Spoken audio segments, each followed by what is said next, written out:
Sabra, and Barkley, and today's video is all about my story of resilience and overcoming obstacles in life.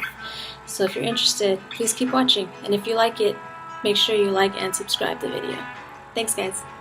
So before I start, I might be looking down a lot because I wrote down most of my story notes so that I don't trip over my words like I'm doing now. So Barkley ditched me, so it's just me and you. I'm going to try and keep this video pretty short because my story can, if I get into all the nitty-gritty stuff, it could be a really long video and I don't want to bore you all. So my story starts though in San Bernardino County, California. I was born in jail addicted to heroin. My mother was in jail for a drug charge at the time. I went into foster care and I went to 3 different foster homes before being adopted by the Wagoners in 1995. I was 4.5 years old, and life was pretty well in the beginning compared to my foster homes. My last foster home, I was made to eat under the table like a dog. There was no love, and it was just an evil home. And coming from that to being adopted was, huge. I finally knew what it felt to be loved and to have parents and to have a family, and I loved it. However, just like any family, there were issues that I won't go into detail with this video. But when I turned 16, we had some deaths in the family, and it really took an effect on some family members. And the family just started to fall apart. And when I turned 18, I ran away from home to get away from it all. There was a lot of secrets going on and lies, and I just didn't want to be a part of it anymore. I went to school one day and I decided to not go home and decided to stay away after that. I lost connection with my family due to that choice, and that was really hard for me. I was a pretty lost soul. I was 18 years old. I worked part-time at McDonald's. I was trying to not fail out of my senior year of high school, and the only stability I really had in my life was my then boyfriend but that was long distance, and you can only know someone so much being long distance. But I was young, naive, and I thought that he was my everything. So I graduated high school in June of 2009, and December of 2009 I was married. I was a month before turning 19, and I was moving to Colorado with him as he was in the United States Air Force and stationed out there. So I was leaving everything and everyone I knew to start a new life with someone that I barely knew. But in the beginning years of our marriage, there were challenges, but overall we stuck through it and we loved each other, and we made things happen. But however, the first year of my marriage, I didn't really contribute much. I didn't have anything or anyone. I didn't have a college degree. I was babysitting here and there, and I had a few nanny gigs, and that was about all that I was contributing, and I didn't like it. I felt like I wasn't giving all that I had to offer. So January 25th, 2011, I joined the United States Air Force, and I will forever be grateful that I had that opportunity, and I will never regret that choice. I was never somebody that wanted to join the military growing up. Nothing against it. I didn't think it was for me, but I joined for 4 years, and I absolutely loved it. I felt like I had a perfect purpose, and I loved my job, and I met great people and mentors, and I really felt like I was going somewhere in life, and that I was now contributing to my marriage and one day a family. However, fast forward about 5 years and divorce. August 2015, I heard those words that He said he didn't think he wanted to be married anymore. He had just commissioned in the Army and was starting a new chapter in his life, and he didn't see me in continuing that book called His Life. And I didn't know, it came out of nowhere for me. I was very much in love, and I was looking forward to starting a family. I was looking forward to this next chapter in our life, and all of a sudden the rug was just swept out from under me, and he said that there was no one else, and I chose to believe him. And for the next 5-6 months, I literally did everything I could possibly do to change his mind. I fought for my marriage, and I did not want to have a divorce, or I did not want to get divorced.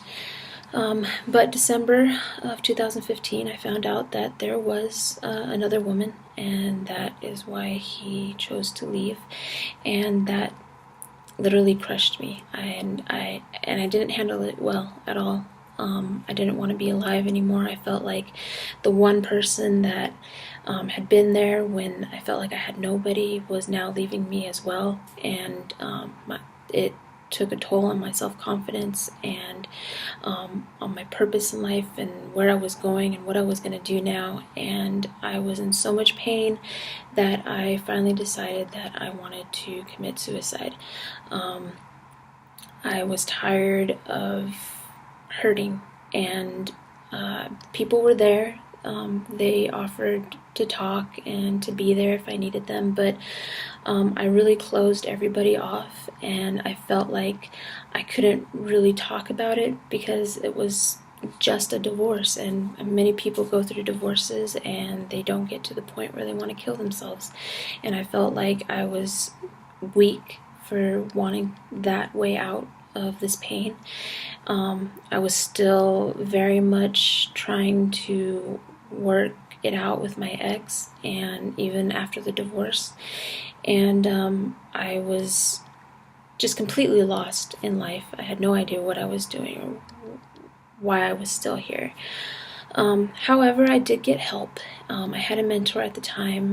He and his wife are blessings to me, and I will forever be grateful for their friendship and their mentorship. And they reached out, and they were there, and I felt like I could open up to them, and I went to them and told them that I was wanting to kill myself, and they helped me get into check into a hospital and become an inpatient and get help. I was diagnosed with depression, anxiety, and PTSD, all due to the divorce and to childhood trauma from foster care and some things that had happened while growing up. And I started medication, which I was scared of doing at first. I didn't really know what depression was. I felt like I didn't really know what exactly I was feeling or how to better myself and get better. So I started the medication, and it really did help me. I got out of the hospital a week later, and I was motivated to find who I was and to really stay single and just live life to the fullest. And I look back on that day when I wanted to end it, and I'm so grateful that I didn't, and that I'm still here today. I spent all of 2016 really just focusing on myself and trying to educate myself on my diagnosis, and I wanted to reach out to those that perhaps had gone through similar situations as I had, or just felt that they were alone and couldn't talk to anybody. So I started the Speak Up initiative.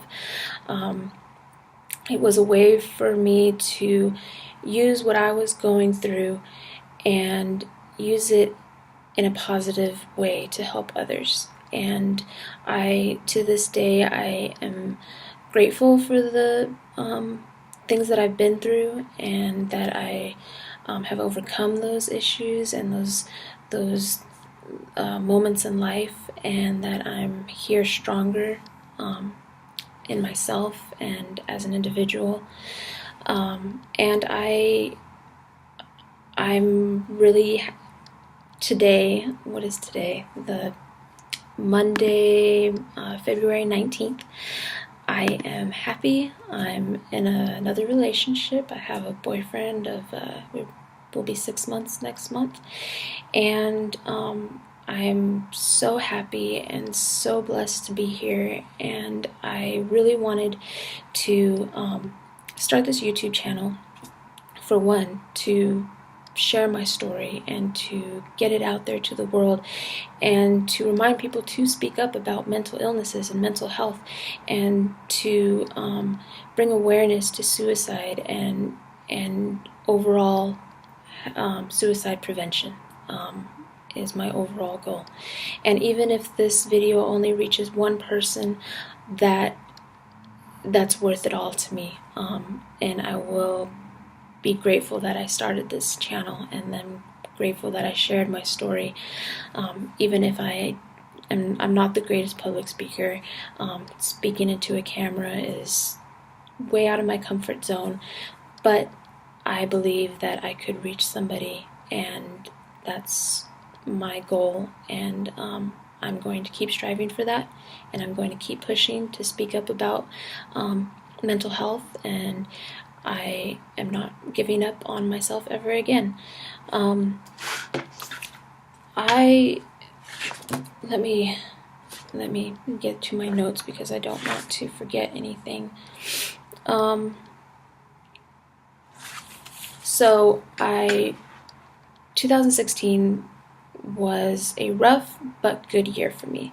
I was still in Colorado and still in the military, and I was due for another assignment. So I was moved to Washington, D.C. For work, and I found myself again completely alone. I knew nobody out here. I didn't have any friends or family out here. It was just me and Barkley, and I was still in my recovery stage of my divorce and being alone through that, and I fell again. I had stopped my medication because I felt that I was in a good place, and after the move, being alone, I felt my depression come back, and I was starting to feel those suicidal thoughts again, and it scared me. But knowing that I had overcome this previously, a year prior, I knew that I could do it again.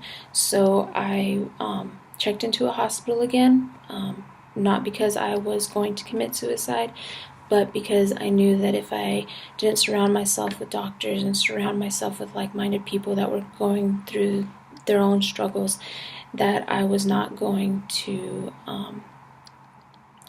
help myself in any way. So I checked into the hospital, I started my meds again, and I stuck to it. And when I was discharged, I really went all in on self-help books and learning about my diagnosis, and trying to speak up more about my story, and just really stay focused on becoming a better person. And I know I keep saying that, but who I was when I was in grade school versus who I was when I was married versus who I am today, completely different people. And who I am today, I'm proud of that person. I'm proud of the strength that I have and that I had to keep moving forward through losing people that I felt that I couldn't live without. And today I'm living in Virginia. I have a boyfriend. I have Barkley still, who is now my therapy comfort dog. And I am so happy, and I'm still on my medication. I still sometimes feel that depression inside of me. I still wonder why things went the way they did in my life. But I can't live life thinking what if or why this. I have chosen to live every day for the moments within that day. And I don't want to keep looking in the past. I don't want to have anxiety about the future, about where I'm headed and what I'm doing. I'm still serving in the United States Air Force. I have made many great friends. I have great mentors. I have my family back in my life. And I am proud of my point in life right now. And overall, I share this story because if you're struggling today or any day, remember it's okay not to be okay. But remember that if you want to get help, you have to speak up. It's the only way that you can get everything that's building up inside of you out and meet people and have mentors that have been through those circumstances and those life events and know they got through it and they can help you get through it. And I think that's talking about the pain, talking about your situations is one of the most important things you can do for yourself. And that's why I started the Speak Up initiative, because I didn't talk to people, and it got to the point where I had suicide letters written, where I had a suicide date set aside, where I made up my mind that I wasn't going to be here anymore, that nobody would understand if I did talk about it. But that family, that husband and wife, that took me under their wing and mentored me, I was able to talk to them, and that was a lifesaver for me in the end, and I will forever be grateful for them. So that's my story in a nutshell, or in 16 minutes.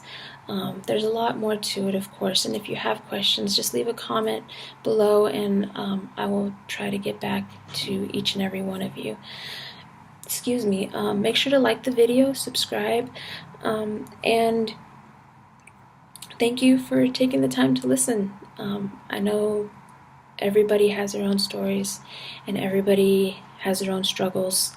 I'm just choosing to share mine, and in hopes that I can help somebody else who's going through those same struggles. Anyways, I hope you liked the video, and I hope that you were able to take something from it. And